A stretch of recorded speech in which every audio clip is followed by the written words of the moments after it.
અમદાવાદની સાબરમતી જેલમાં કેદીઓ વચ્ચે થઈ હતી મારામારી। નવી જેલમાં હાઈ સિક્યુરિટી બેરેકમાં થઈ હતી આ મારામારી। ગુજરાત એટીએસે પકડી પાડેલા આતંકવાદી ડોક્ટર સૈયદને કેદીઓએ માર માર્યો હતો। બેરેક ખુલતા જ ખુલ્લી જગ્યાએ કાચા કામના કેદીઓ ભેગા થઈ ગયા હતા। આતંકવાદી અહેમદ સૈયદ દેશ વિરોધી પ્રવૃત્તિમાં સામેલ હોવાથી અન્ય કેદીઓએ તેના પર હુમલો કરી નાખ્યો। કાચા કામના 3 કેદીઓએ હુમલો કરી આતંકવાદીને આ માર માર્યો હતો। આતંકી અહેમદને મોઢા અને શરીરના અન્ય ભાગે ઈજા પણ પહોંચી છે। આતંકવાદીને સિવિલમાં સારવાર આપી જેલ પાછો પણ લઈ જવાયો છે। રાણી પોલીસમાં આ બાબતની ફરિયાદ પણ હાલમાં નોંધી લેવાઈ છે।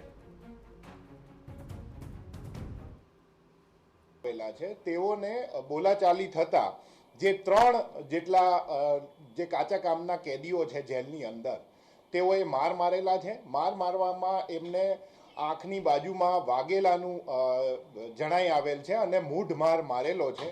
એટલે પોલીસે આ જે ભારતીય ન્યાય સંહિતાની 118ની કલમ મુજબની ફરિયાદ દાખલ કરી અને આગળની તપાસ હાથ ધરેલી છે।